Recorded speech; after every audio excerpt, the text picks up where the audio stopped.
तो स्टूडेंट्स अभी हम ऑटोडेस्क माया में इसकी बेसिक सेटिंग्स वगैरह को, टूल्स वगैरह को डिस्कस करेंगे। तो यहाँ पे हमारे पास सबसे पहले आ जाता है ये व्यू पोर्ट। व्यू पोर्ट जैसे मैंने आपको बताया था, ये हमारा पर्सपेक्टिव व्यू होता है, ये हमारा सीन होता है, ग्रिड होता है, जिसके ऊपर हमारे तमाम ऑब्जेक्ट्स वगैरह 3D के ऑब्जेक्ट्स वगैरह होते हैं, जो हमारी तमाम हम काम कर रहे होते हैं अपने सीन के ऊपर, अपने सोर्स फाइल के ऊपर, यहाँ पे हमें व्यू पोर्ट में नजर आता है।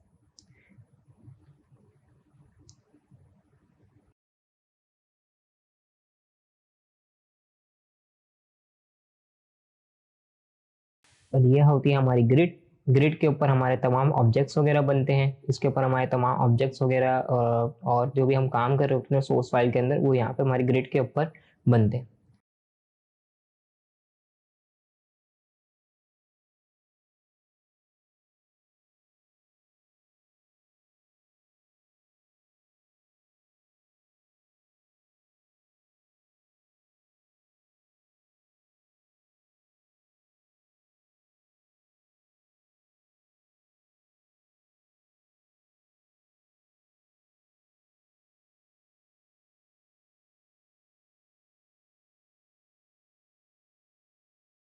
जैसा मैंने आपको बताया था कि हमारा पर्सपेक्टिव व्यू है और हमारे पास इसके 4 पैनल्स वगैरह होते हैं।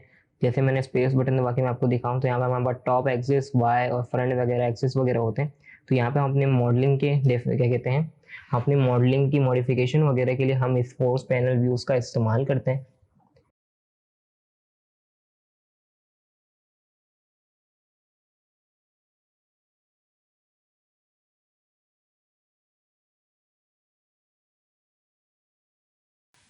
और यहाँ से मैं अगर शेल बार से किसी भी ऑब्जेक्ट पे क्लिक करके यहाँ पे अपने ग्रिड पे ओपन करूँ तो देखें यहाँ मेरी ग्रिड के सेंटर में बन गया। और यहाँ से मैं अपने तमाम पैनल्स वगैरह में इस ऑब्जेक्ट को देख सकता हूँ। मैं किसी पैनल पे अपना माउस को लाकर स्पेस बटन दबाता हूँ तो यहाँ से मैं इस ऑब्जेक्ट को उसके टॉप एक्सिस से देख रहा हूँ। इसी के साथ मैं स्पेस बटन दबा के 4 व्यू में आया और इस तरह से मैं अपने ऑब्जेक्ट्स को या भी जो भी मैं काम करूँ अपने सोर्स फाइल के अंदर, वो उसमें अपने पैनल्स वगैरह के जरिए देख सकता हूँ। अब हम अपने पर्सपेक्टिव कैमरा के नेविगेट वगैरह को देखते हैं। कैमरा नेविगेट वगैरह क्या होते हैं, जिस तरह से मैं यहाँ से अपने कैमरा को रोटेट कर रहा हूँ या मूव करा रहा हूँ, तो ये मैं किस तरह से कर रहा हूँ कि मतलब किसी भी ऑब्जेक्ट को मैं व्यू कर पा रहा हूँ। तो ये हमारे पास होता है ऑर्थोग्राफिक व्यू। इसको किस तरह से हम यूज़ करते हैं कि यहाँ से आपने कीबोर्ड से ऑल्ट बटन को प्रेस किया और माउस के लेफ्ट बटन को प्रेस करके रखा और आगे पीछे हम कहीं भी ड्रैग करेंगे तो ये हमारा कैमरा जो है वो रोटेट हो रहा है। इसे ऑर्थोग्राफिक व्यू कहते हैं। ऑर्थोग्राफिक व्यू हमारे सिर्फ पर्सपेक्टिव कैमरे के लिए यूज़ होता है और ये बाकी पैनल लेआउट्स के अंदर ये यूज़ नहीं होता है। इसकी वजह ये है कि जैसे कि मैं आपको टॉप व्यू के अंदर दिखाऊं तो यहाँ पे आपको ऊपर ऑप्शन दिख रहा होगा orthographic view are currently lock.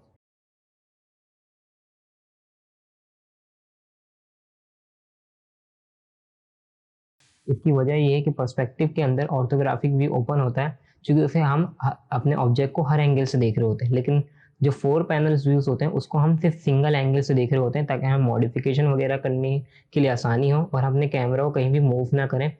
तो अगर कैमरा आगे पीछे मूव होगा, रोटेट वगैरह होगा, ऑर्थोग्राफिक व्यू ओपन होगा तो ये हमारा पैनल लेआउट फिर नहीं होगा। मैं यहाँ पे पर्सपेक्टिव के जरिए यहाँ पे अपने ऑर्थोग्राफिक व्यू को देख सकता हूँ।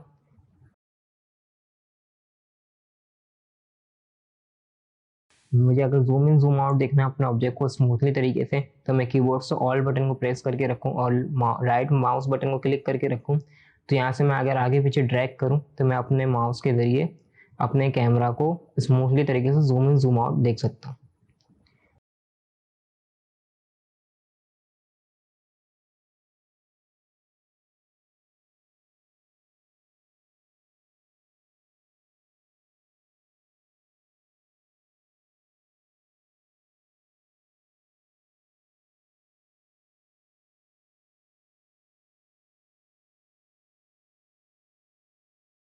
और मैं अपने मिडल माउस को क्लिक करके रखूँ और ऑल्ट बटन को कीबोर्ड से प्रेस करके रखूँ तो मैं आगे पीछे अपने कैमरा को पैन कर सकता हूँ, यानी मैं एक ही एंगल से अपने कैमरा को देख रहा हूँ लेकिन लेफ्ट और राइट साइड या अप और डाउन साइड से अपने ऑब्जेक्ट को, अपने सीन को देख सकता हूँ।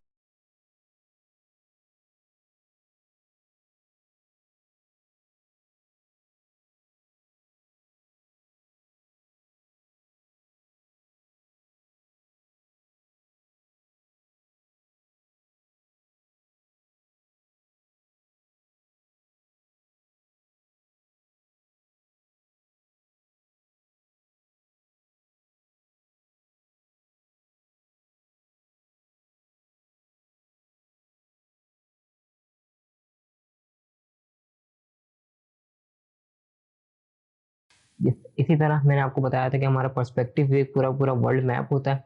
इस अगर मैं जूम आउट करके दिखाऊं, मैं ऐसे मैंने इसको जूम आउट किया तो हमें हमारी ग्रिड नहीं दिख रही है, हमारा ऑब्जेक्ट नहीं दिख रहा, और हमें अपने ऑब्जेक्ट पे आना है डायरेक्टली, हमें अपने ग्रिड को देखना है।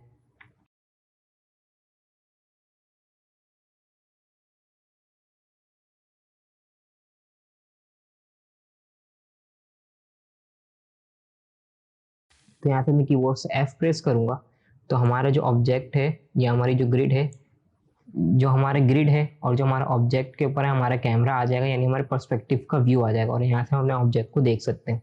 और मैं अपने ऑब्जेक्ट को अपने स्क्रीन के ऊपर एकदम फिट देख रहा हूँ। और अगर मैं किसी भी ऑब्जेक्ट पे सिलेक्ट करूँ, यानी मैं इस पर लेफ्ट माउस क्लिक करके सिलेक्ट करूँ इसको, और यहाँ से मैं अगर इसको थोड़ा सा जूम इन करूँ और फिर अपने अपने ऑब्जेक्ट को करंटली देखना चाह रहा हूँ अपने व्यू पोर्ट के ऊपर, मैं अपने सही से देखना चाह रहा हूँ, तो यहाँ से मैं कीबोर्ड पे एस प्रेस करूंगा तो जिस ऑब्जेक्ट को मैंने सेलेक्ट किया हुआ तो वो उसको पूरा का पूरा मेरी ग्रिड के ऊपर या मेरे पर्सपेक्टिव या मेरे कैमरे के ऊपर एग्जैक्ट दिखाएगा। इसी के साथ हमने यहाँ पे इसके तमाम ऑप्शंस पर्सपेक्टिव नेविगेट को देखा। अगर हम अपने दूसरे पैनल व्यूज वगैरह के अंदर आए और यहाँ पे मैं अपने टॉप वाई में आया,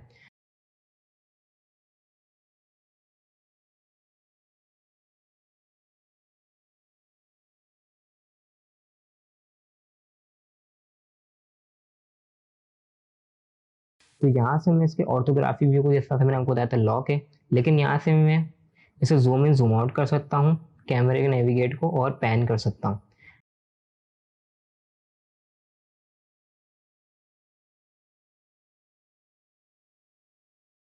लेकिन यहाँ पे ऑर्थोग्राफिक व्यू लॉक होगा, क्यों? चूंकि हमें मॉडिफिकेशन वगैरह के लिए हमारे ये लॉक होते हैं।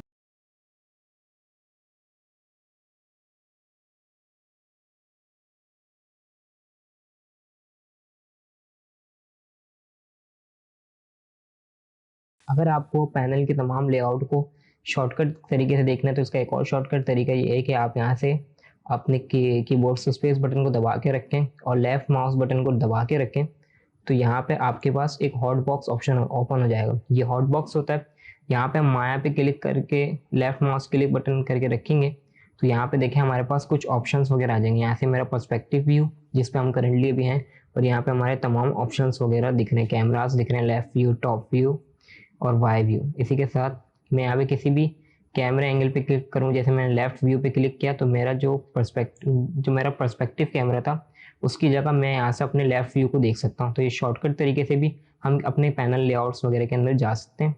इसी के साथ मैंने यहाँ से स्पेस बटन को दबा के रखा, लेफ्ट माउस क्लिक करके रखा और यहाँ से मैं टॉप पाए वगैरह में आया, तो यहाँ से मैं अपने कैमरा को यहाँ से चेंज करके देख सकता हूँ, अपने ऑब्जेक्ट को टॉप बाय की तरह देख सकता हूँ। अब मैंने स्पेस बटन दबाया तो यहाँ से मेरे तमाम ऑप्शंस वगैरह 4 पैनल व्यूज आ गए। अच्छा, यहाँ पे आप देख रहे होंगे कि यहाँ हमारा जो पर्सपेक्टिव था वहाँ पे टॉप वाई आ गया, यानी हम टॉप वाई के अंदर ही थे और यहाँ से हम अपने कैमरा को चेंज कर रहे थे तो हमारे पर्सपेक्टिव के अंदर भी हमारा जो मतलब व्यू था, जो हमारे देखने का एंगल था वो चेंज हो गया। तो यहाँ से अगर हम इसको रिसेट करना चाह रहे हैं या हम चाह रहे हैं कि हमारा जो पर्सपेक्टिव वापस व्यू यहाँ पे आ जाए, तो यहाँ से हम 4 व्यू पे पैनल पे क्लिक करेंगे तो ये हमारा पर्सपेक्टिव कैमरा वापस आ जाएगा। इसी के साथ ये हमारे कुछ टूल बॉक्स वगैरह हैं, इसके कुछ ऑप्शंस वगैरह हैं। यहाँ पे आपको सिर्फ चंद टूल्स वगैरह दिख रहे होंगे, लेकिन इनका बहुत ज़्यादा यूज़ होता है और इसके अंदर भी एडवांस सेटिंग्स वगैरह हैं, इसको हम डिस्कस करते हैं।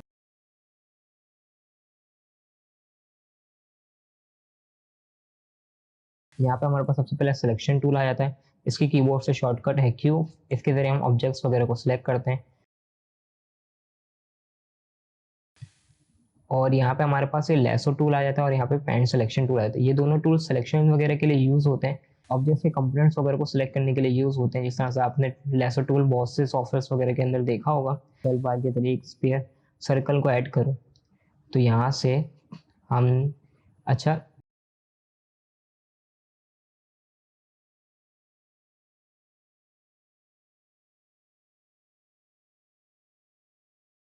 सिलेक्शन करने का एक शॉर्टकट तरीका ये भी है, यहाँ से हमने ग्रिड के ऊपर खाली जगह पे कहीं भी है और यहाँ से हमने राइट क्लिक करके रखा हुआ है, तो यहाँ पे हमें सेलेक्ट ऑल का ऑप्शन मिलेगा। जैसे हम सेलेक्ट ऑल पे क्लिक करेंगे तो जिस कैमरे एंगल के अंदर है वहाँ पे जितने भी ऑब्जेक्ट्स वगैरह वो उसको तमाम को सिलेक्ट कर लेगा। इसी के साथ यहाँ पे हम आगे पहले लेसो टूल पे।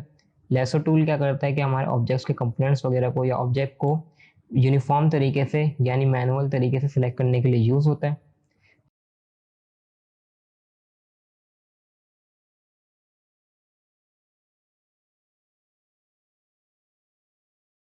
इस तरह से मैं यहाँ से लेफ्ट क्लिक करके रखूँ और यहाँ से इसको ड्रैग करूँ आगे पीछे, अपने हिसाब से इसको एडजस्ट करूँ, तो मैं इस तरह से ऑब्जेक्ट को सिलेक्ट कर सकता हूँ।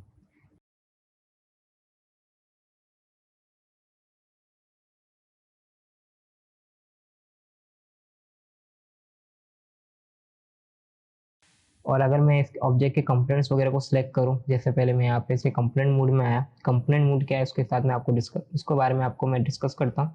पहले हम यहाँ पे किसी कंपोनेंट पे क्लिक करते हैं।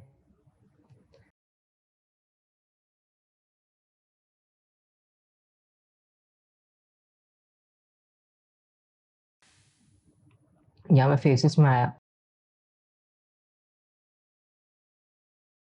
और यहाँ से मैंने लेफ्ट क्लिक करके उस ऑब्जेक्ट के तमाम कंपोनेंट्स को सिलेक्ट कर लिया। यानी यहाँ पे मैंने 4 फेसेस वगैरह को 4 ऑप्शंस को सिलेक्ट कर लिया।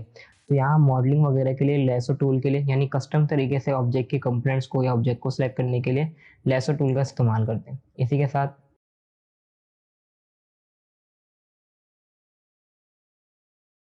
मैं इसको कस्टमली तरीके से आगे यूज़ करूँ तो यहाँ से मैं इस ऑब्जेक्ट के कंपोनेंट को सिलेक्ट कर सकता हूँ।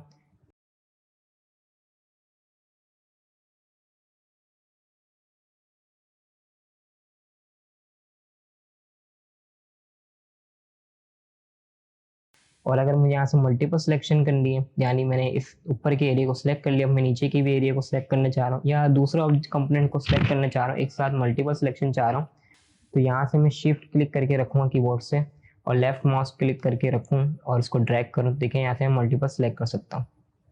इसी के साथ मैं इसकी अनसेलेक्शन चाह रहा हूँ, तो यहाँ से मैं कंट्रोल दबा के कीबोर्ड से और यहाँ से लेफ्ट माउस क्लिक करूँ तो यहाँ से मैं इसकी अनसेलेक्शन कर सकता हूँ। यानी पहले हम मल्टीपल सिलेक्शन कर रहे थे और शिफ्ट के जरिए और कंट्रोल बटन के जरिए हम अनसेलेक्शन करें यानी डी सेलेक्ट कर रहे हैं।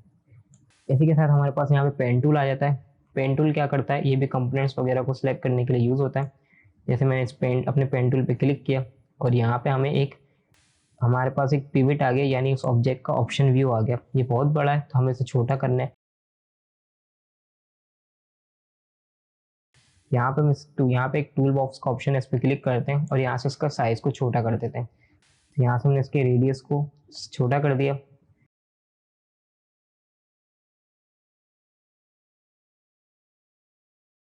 और यहाँ से हमने जिस देखें मैं ऑब्जेक्ट के जिस हिस्से पे अपने इस ऑप्शन को लेके जा रहा हूँ, पेरेंट सिलेक्शन टूल को लेके जा रहा हूँ, तो देखें मेरा ये ऑब्जेक्ट यानी उसका जो पिवट जो मेरा कं यानी जो मेरा पेरेंट सिलेक्शन टूल है उसका जो पिवट है यानी जो उसका वो एरिया रेडियस है वो अपने हिसाब से एडजस्ट हो रहा है, मूव हो रहा है। यानी मैं उसको अगर टॉप के साइड से ले जा रहा हूँ तो वो टॉप व्यू से अपने आप को एडजस्ट कर रहा है सिलेक्शन के लिए।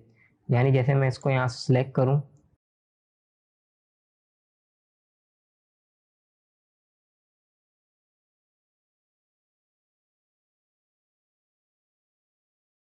देखें यहाँ से इसने सिर्फ फ्रंट के साथ साथ इसके लेफ्ट और राइट साइड पे जो भी कंपोनेंट्स है उसको सिलेक्ट कर लिया।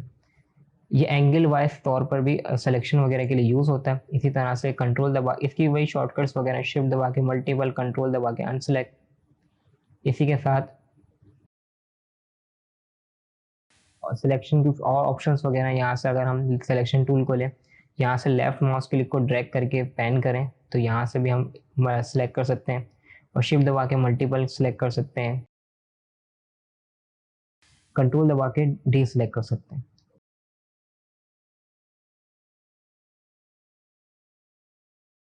इसी के साथ यहाँ पे हम आए थे यूनिफॉर्म सिलेक्शन के अंदर। यूनिफॉर्म सिलेक्शन क्या होता है कि यहाँ से हमने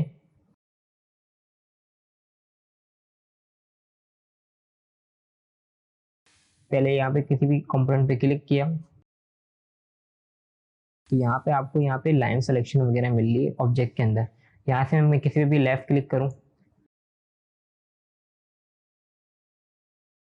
और यहाँ से उसके बराबर वाले कंपोनेंट्स के पास, यानी जो मेरा ऑब्जेक्ट है उसके बराबर वाले कंपोनेंट में मैं अगर क्लिक करूँ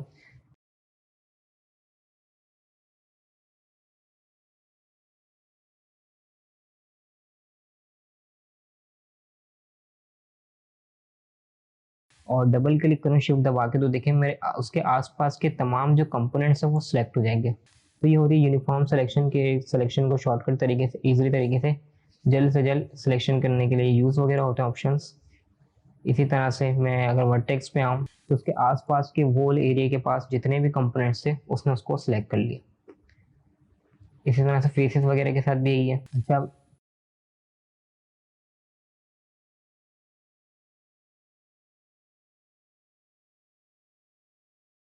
मल्टीपल सिलेक्शन का एक और शॉर्टकट है कि यहाँ से अगर मैंने किसी भी कंपोनेंट पे क्लिक किया तो यहाँ से अगर हम कीबोर्ड से शिफ्ट दबाएं और यहाँ से आपको एम के बटन के पास डॉट का एक ऑप्शन मिलेगा, तो आप उस पर अगर क्लिक करते रहें तो यहाँ से हमारे पास मल्टीपल सिलेक्शन आ जाती है।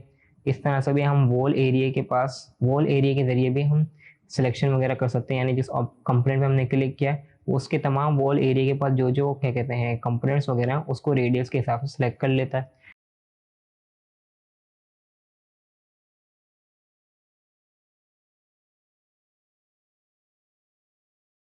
और इसी के बराबर में आपको कॉमा का बटन मिलेगा, अगर हम इसे भी क्लिक करते हैं शिफ्ट दबा के तो देखिए ये हमारे पास अनसेलेक्शन यानी डी सिलेक्शन हो जाती है। तो ये भी थे कुछ सिलेक्शन के शॉर्टकट्स और मेथड्स वगैरह।